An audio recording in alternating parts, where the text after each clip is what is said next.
Dr. Cilento, with a specialty in sinus, nasal, and skull-based disorders, you see things a little bit differently than a lot of us. When we look at the nose, we see the nose. There's a lot more to it than what we see.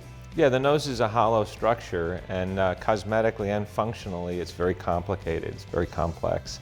So I look at it from both a form and function perspective. When someone comes in and says, we're snoring, like we're really snoring, that's an indication of a number of things. What in particular comes to mind for you? So snoring is very poorly understood by the general public and even by a lot of general docs. Snoring is a progressive neuromuscular disorder with the back of the throat. Usually there's a fixed obstruction in the nose. That's easy to fix. We take care of that usually in the first few visits. But the palate and tongue, the soft, fleshy part of the throat, ages as we do. Everyone's turning from a grape into a raisin, losing form, losing volume, losing structure. The same thing is occurring in the back of the throat. If you have a fixed obstruction in the nose, you're passing off very turbulent air to the back of the throat, and at some point, it starts to flutter those tissues around. Snoring is annoying to the whole family, but usually doesn't bother the person that's actually causing it. Case in point, Bert, so how was your sleep? How did you think you were sleeping? Well, I thought I was sleeping good, but I was tired throughout the day. And of course, my wife kept telling me that I snored, but I was asleep. I didn't know. Yeah, and Bobby, you knew. It was bad. He was a very, very loud snorer. And I was a light sleeper, so his snoring kept me up most nights. Thank goodness he traveled a great deal, so some nights I didn't have to deal with it. When he was gone, you're like, I'm alone. I was like, I could sleep. But Dr. Cilento fixed it. Yeah, and Dr. Cilento, wonderful. here's the thing. The misconception is we think when someone's snoring that they're getting the best night's sleep ever, keeping us awake all night. They necessarily are not. No, they're not, and that's the issue. There are a lot of misconceptions about it. A lot of people used to think, well, it's only men, or it's only men who have put on weight and the weight's causing it. It's totally the opposite, actually.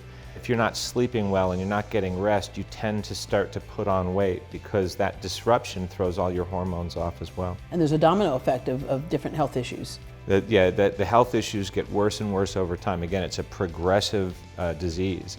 And so as you get one bad night's sleep, a lot of your growth hormone, thyroid hormone, everything drop off.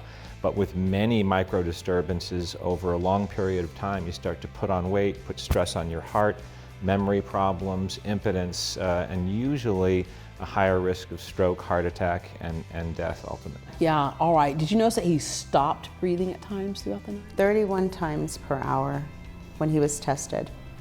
Yeah. That's another dangerous part, Dr. Yeah. Cilento.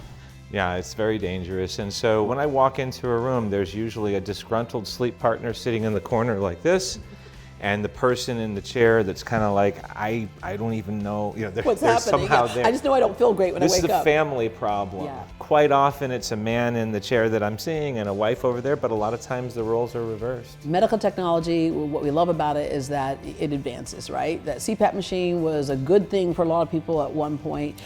It's cumbersome and doesn't always work for people, or people won't always use it because they'll just kind of just set it to the side. You have something new now that's pretty cool. So the person who comes in to see you, you first are playing detective, if you will, to figure out exactly what is the source of that obstruction and what's causing it. But there are new tools to work with today. So CPAP has been a mainstay for a long time. It works by pushing air through an open nose. A lot of people can't wear CPAP because their nose is closed and nobody can check. The docs that they've seen haven't checked to see that their nose is open. If you try to push air through a closed nose, it doesn't work. The best part about the advancements that we're going through is that they've understood the problem as a neuromuscular disorder with the back of the throat.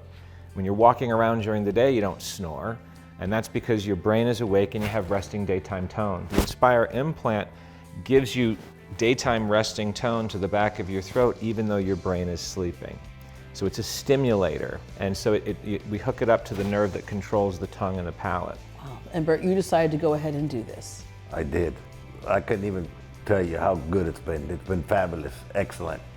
I sleep all night long. I don't even get up in the middle of the night. I used to get up 2 or 3 times a night. I sleep, and it saved my life. And it made it very easy because I travel all the time, every week, and all I need to carry is a little remote with me and not that cumbersome suitcase along the airports. So you sleep now. Question is, do you sleep now? Like a baby. You know, sometimes I have to reach over and just to see that he's there. Make Because sure it's that just he's- like, is Is really he traveling there? or is he here? Yeah. All right. I don't know. So how is that?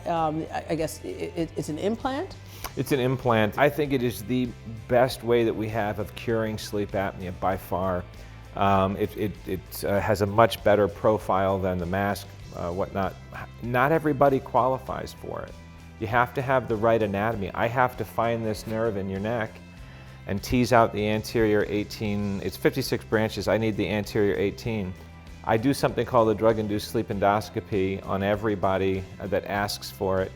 And I can determine in the first few seconds whether or not you're going to be a candidate for it. About 15% of people don't qualify anatomically. I know if I put it in them, it won't work. So I really have to determine whether or not you're eligible. A lot of people come in desperate to have this procedure, and I try to temper that. We do have other surgeries to do if you don't qualify. But the key is that most likely you can. And if Most likely you can. 85%. Anyone Yeah. would take that bet in Vegas. Yeah. I mean, 85% is a great percentage. So the key is to not guess whether you can or can't. Come in, get checked That's out. right. And it may not even be the issue. It may be something that they're dealing That's with, correct. allergies or whatever, which you That's also correct. specialize in. We do. If it's just snoring, quite often you don't need anything. You just need a little, your nose needs to be open and maybe a smaller in-office procedure to the palate or tongue. So you're not only a surgeon, but you're also a plumber Right. and a marriage counselor, because how are things now? Amazing. Beautiful. 32 years of marriage and we're sleeping better than we ever have. Congratulations. Thank you. Thank you for telling us about Inspire. Thank you. Appreciate you.